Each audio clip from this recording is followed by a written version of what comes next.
Chapter 6. Jake had a Peregrine Falcon morph we'd used before. Margot and Cassie had morphed Ospreys. Rachel had been a bald eagle, so we all should be able to fly up to the mountains, but there are millions of bird watchers in the country. They're very cool people because they never hurt a bird. They don't hunt, they just get pleasure out of watching birds fly or nest. Bird watchers would think it's a very, very weird if I saw a red-tailed hawk, a bald eagle, a falcon, and 2 ospreys all flying together as if on a mission. Since some of those gentle bird watchers might be not so gentle controllers. Bird watchers, Marco snores, even tramped over the carpet of pine needles deeper in the woods. We could fly, but no, we have to walk. 20 miles, probably. Cassie's farm had a lot of open grass, and it borders on a national forest. The national forest goes on forever, stretching on the edge of town all the way up to the mountains. It's all pine and oaks and elms and birches. Wilderness, really. Thousands of square acres of it. Oh, come on, Marco, Cassie chided gently. It's an opportunity to try out a new morph. Yeah, Jake chided. Instead of being home doing math homework, you can turn into a wolf. Are you going to tell me why are we doing equations? Let's see, Margaret said. Math? Or becoming a wolf to go fight off aliens? Maybe I should ask the school counselor what she thinks. It's such a common problem. I'm sure she'd have good advice. Since it wasn't a good idea for us all to travel to a mountain as birds, you've seen a morph to travel far and fast, and there are 2 injured wolves in Cassie's barn. Jake stopped, looked around, and announced, "This is good. We are a few hundred yards in the woods. I come to rest on a low branch in a huge oak tree. The hawk and me just noticed a squirrel a few branches up. He started chittering and shrieking his little squirrel warning of, 'Danger! Danger! Hawk! Hawk!' I gave him a look. He twitched, stuck the acorn he was holding into his cheek, and took off." "What I don't get is why I have to be a girl wolf," Marco grumbled. "We had 1 male and 1 female," Cassie explained for a 10th time. 2 of us morphed to a male, we'd have 2 males. 2 male wolves might decide to have to fight for dominance. "I can control it," Marco said. "Marco, you and Jake already fight for dominance, and you're just ordinary guys." "She's right," Cassie said sadly. "I'm afraid your primitive male behavior might slow us down."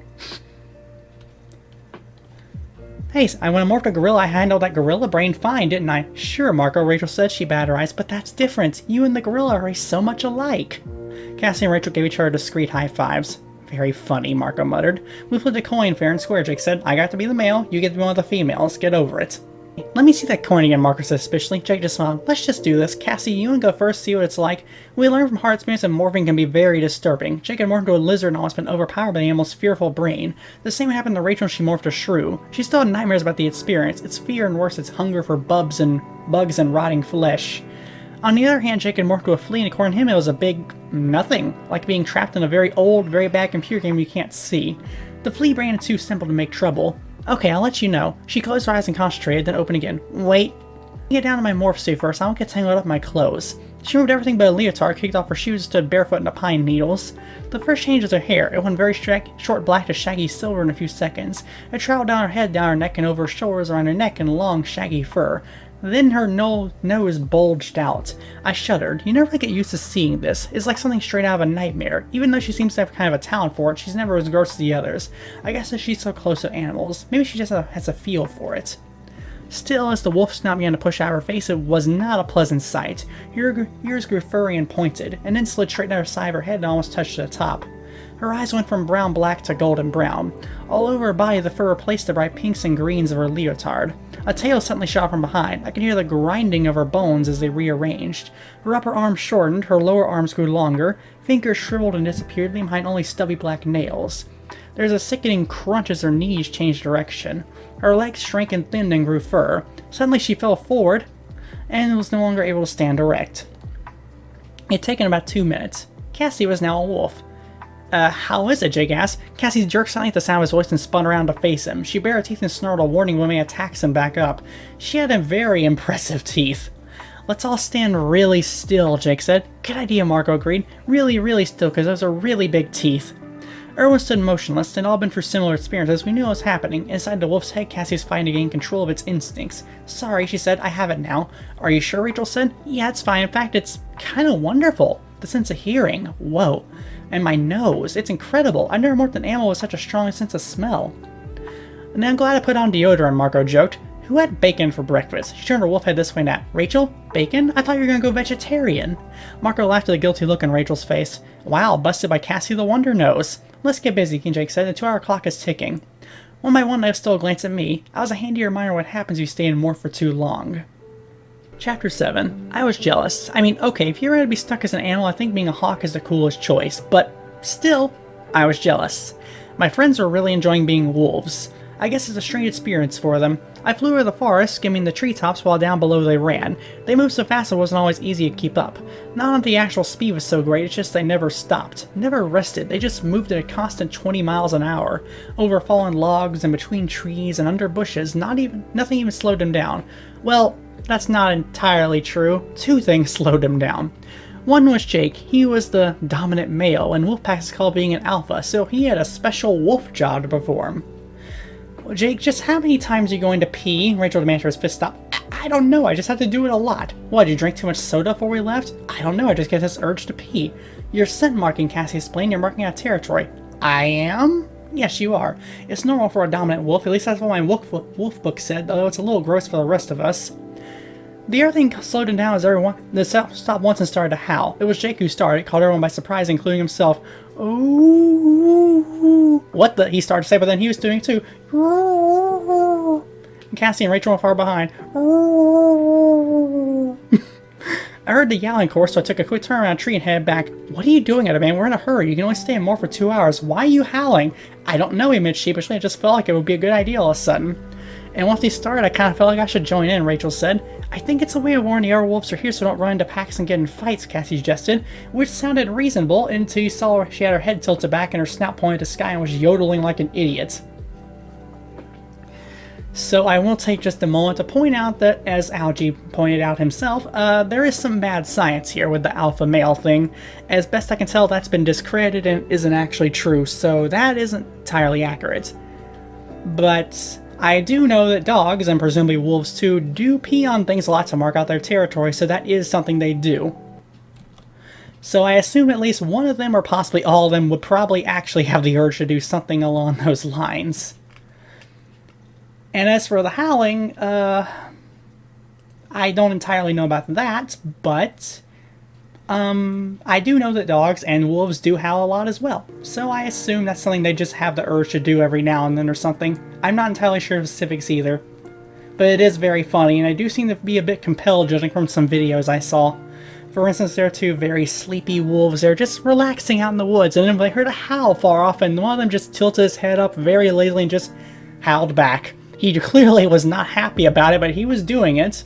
It was like he was compelled, or possibly that's just a thing they have to do. So, yes, and wolves being very nice doggos. But yes, so far the peeing and the howling is correct. The alpha male thing is not. So, with the science out of the way, let's move forward. I flapped my wings and broke out from under the trees. The city and suburbs are far behind me now. We traveled pretty far in an hour's time, about the same time of day my second sighting of an invisible ship, the time I've been heading toward the mountains. I slowed back down to the trees. You guys keep moving, I'm going to top to look around. Be careful, Rachel said. I banked left around a tree and flapped my way back to the sun. I climbed hard and fast using a lot of energy. The exercise helped me distract me. It's hard feeling sorry for yourself when you're working out. After a while, I would catch a nice thermal and get easy altitude. I can still see a little wolf pack moving like it has a single mind, floating around trees, swift and sure. I imagine it must be like being a wolf, the amazing sense of smell, the incredible hearing, all that confident power and ripping teeth and cool intelligence. Maybe later I'd ask Jake or Rachel about it. And then you could ask them what it's like to be human. Maybe they can tell you about that too, I thought bitterly. Stop it, Tobias, or myself, stop it. I guess I felt if I ever started feeling really sorry for myself, I might never stop. I did take some psychology classes too, and I can say that trying to bottle things up like that is generally a bad idea.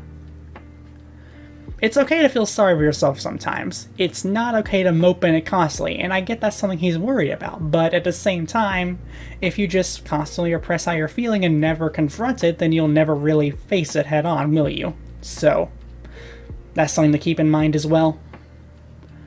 I don't really have a right answer in this situation, obviously, but I do feel he could ease up on himself a little.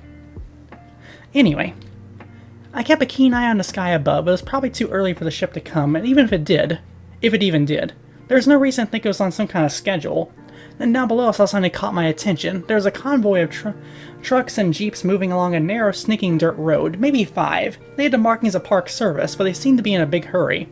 They drove to a lake I just glimpsed ahead. By the shore they pulled off the road, and then to my surprise several dozen uniformed men jumped on the trucks and began to fan out. They were carrying guns, but not rifles or even pistols. I saw them clearly. They had automatic weapons. And suddenly, movement in the sky. What the... To my left, I spotted a pair of helicopters. They zipped just inches over the trees and encircled a lake. They also had park service markings. This is all wrong, I told myself. These guys don't move or act like park rangers, they move like an army. As I watched, half a dozen armed men surrounded a small patch of bright yellow. It was a tent. 2 people, looking like college types, were cooking over a little fire. I saw the expressions of total amazement and fear, and I suddenly realized they were surrounded by 6 men with automatic weapons. The 2 campers marched back to the nearest truck and driven away at high speed. I don't know what story they were told. Maybe they were told it was a dangerous fugitive, or maybe they said there was a forest fire. I don't really know. I just know the 2 campers were out of there before they knew what hit them. 2 choppers circled the lake, and they landed a small clearing on the far side at the same time. It was more than a mile away, far even from my hawk eyes in the slanting live afternoon, but I could see what came out of one of those helicopters. Out they leapt, one after the other. 7 feet tall, the most dangerous-looking creatures you'll ever want to see. Foot-long, razor-sharp blades raked forward from their snake heads, more blades at their elbows, wrists, and knees. Feet like Tyrannosaurus rexes, the shock troops of the Yeerks, the Heartbadger warriors. Chapter 8, Heartbadger. The first time I seen it was at a construction site. I was still fully human then. It was while Visor-Free was taunting the fallen Andalite. The 5 of us were cowering behind a low wall. A Heartbadger had been a few feet of us. The Andalite told us to once been good people, that despite their fearsome appearance they were a gentle race.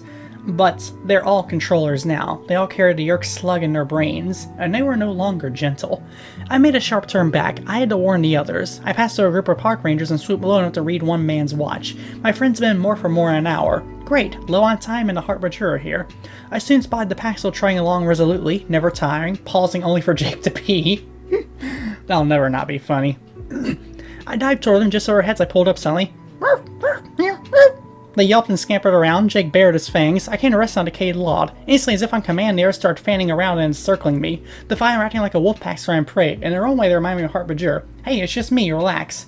No answer. Jake snarled a brief command at one of the others. Wait a minute. 5? 5 wolves? Jake, who wasn't really Jake, leapt at me. Whoa! Jakes don't usually hurt humans, but they'll definitely eat a bird if they're hungry enough. And one thing you don't want to see is a hungry wolf with yellow fangs bared, gold-brown eyes glaring, fur bristling coming at you. For the record, I am not too sure about wolves like a lead wolf commanding other wolves. I know for certain they have like certain hierarchy to them to a degree, but I don't know about actually giving each other commands. Like the fanning out, certainly I can see that, but I don't know. I really don't. I'm unsure about that one. It's... Anyway. I flapped my wings hard. The big male wolf went shooting past, barely, but the rest are all around. I flapped again and got airborne with just a few inches. I was skimming wildly over a pine needle carpet, flapping for all I was worth with 5 determined wolves hot on my tail. Shoom! I got the tiniest headwind, but that was all I needed. I was up and out of there while wolves yowled and snapped their jaws in frustration. 10 minutes later I found a second pack, and this time I counted 4 wolves. Still I was cautious. Is that you guys? Who else would it be? Marco asked. Don't ask. Look, we have trouble. I flapped down to a low branch and rested my wings. I was still a little shaken up. There's a lake a little way ahead. It was crawling with park rangers who aren't really park rangers. Yeah, I thought I smelled water. And humans, Cassie said. How do you know they aren't real park rangers? Jake asked. Because real ones don't carry machine guns and don't hang around Heartbadger. Heartbadger? Jack said shakily. Are you sure? Oh yeah, it's kind of hard to confuse them. The park rangers are cleaning out the area and they hustle some campers out of there real fast at gunpoint. Heartbadger, Marco showed distaste. I don't like them. Rachel asked, this lake is the same direction our big invisible ship was moving? It's a perfectly straight line. Whatever the ship was, if anything, was heading for that lake. And judging from the way you said these controllers are Heartbadger acting, it's on its way again, Marco said thoughtfully. I'll tell you one thing, they all done this like look like they've done this many times before, you know what I mean? Like it's a common routine. They had it down. We won't have a lot of time left in Morph, Jake said, but be ashamed to miss a chance to find out what it's all about. I say go for it, Rachel said. You always say go for it, Marco murmured. If just once you'd say, hey, let's not do this, it'd make me so happy. You have about 40 minutes left, I told them. The lake is about 5 minutes away. Okay, let's go, but in and out fast, Jake warned, just to see what's going on. They took off with Jake in the lead. Remember, just act like wolves. Yeah, if anyone sees the free little pigs, don't forget to huff and puff, Marco said. I went airborne again, but this time I stayed close by. Park rangers just ahead, I said. Yeah, I can definitely smell them now, Rachel replied, and hear them too. Okay, look, wolves try to stay clear of humans, Cassie advised, so a little slinking can be perfectly normal. They moved in a cautious circle around a phony park rangers. I could see that the rangers had spotted them. They tensed up and relaxed so much as a wolf pack minding his business. I decided to get some altitude. Unfortunately, there's no convenient thermal, so I had to flap my way up. I was a few thousand yards high, able to see my friends in the lake when I felt his presence again. I looked up.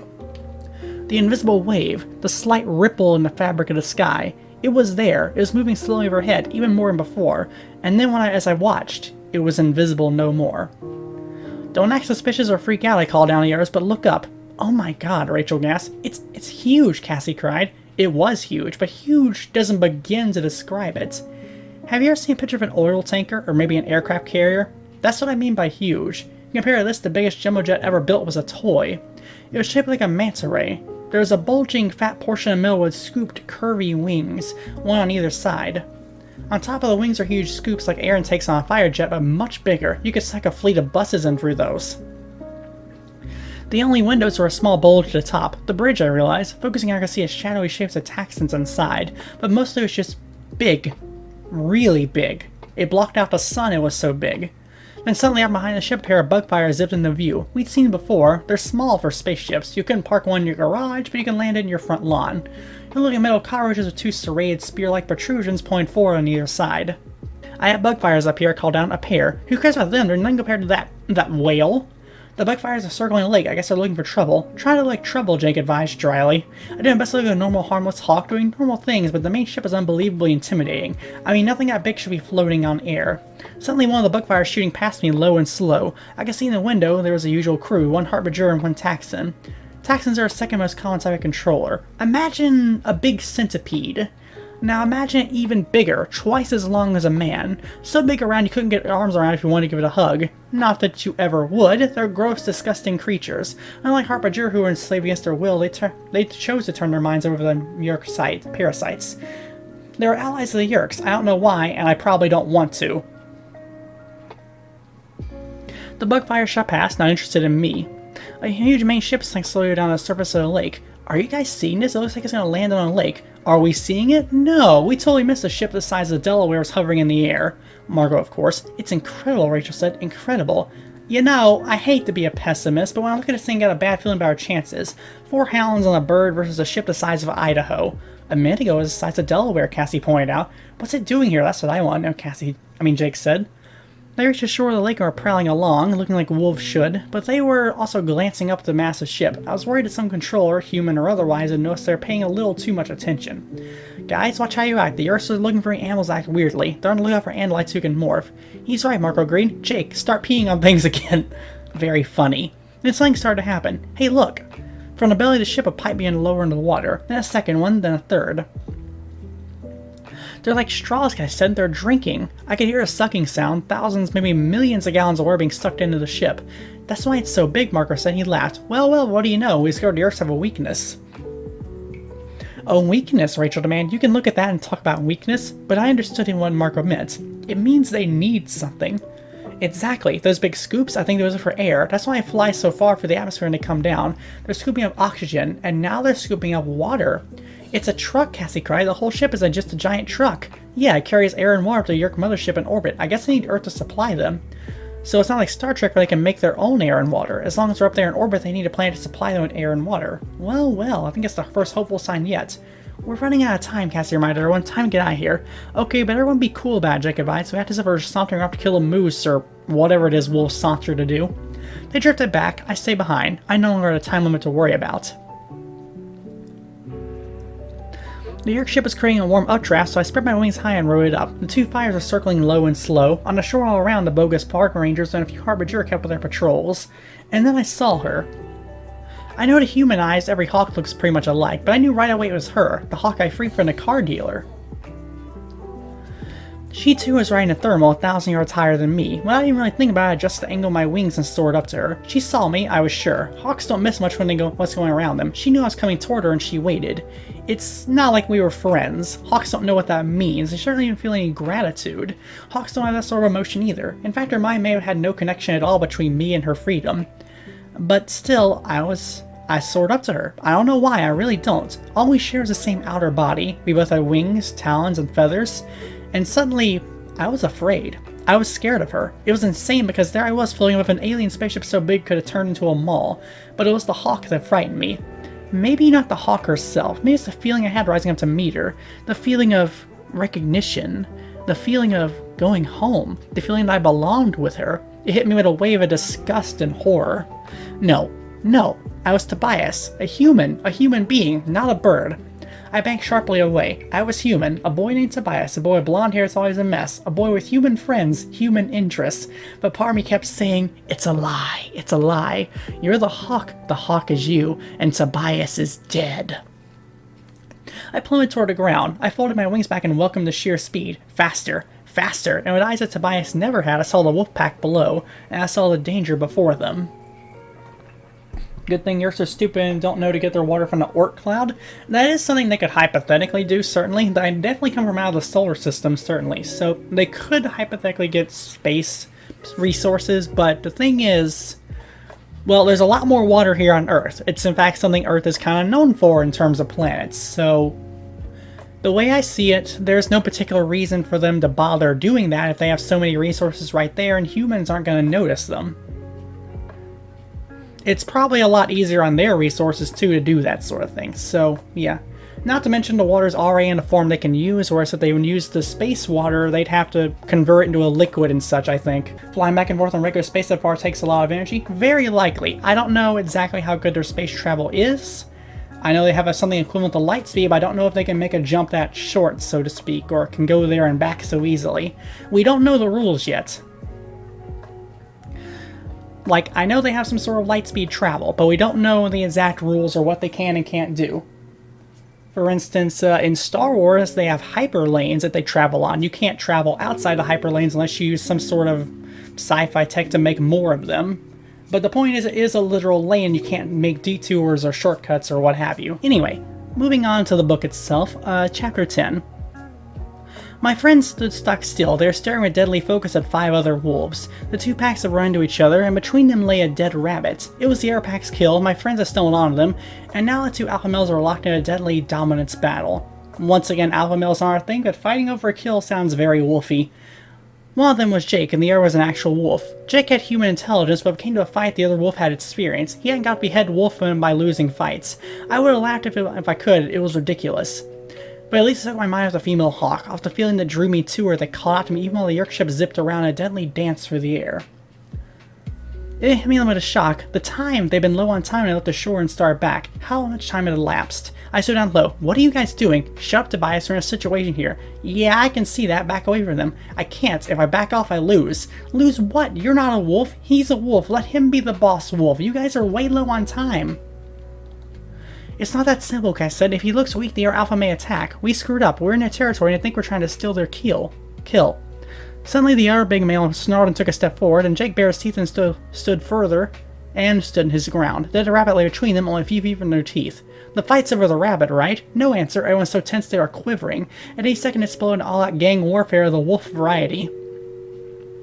I knew what I needed to do. It went against every instinct in my brain, but Tobias the human wasn't exactly thrilled either. I fired up again a little height. I needed the speed, and I locked eyes with that rabbit and prayed I was as fast as I thought I was. Oh man.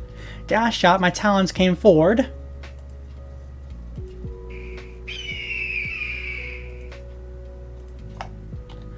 Zoom! A wolf on each side, a dead rabbit, thwack! My talons hit a dead animal and snatched at a fur. I flapped once and twice, the rabbit came off the ground. The big wolf lunged, I could feel his teeth rake my tail.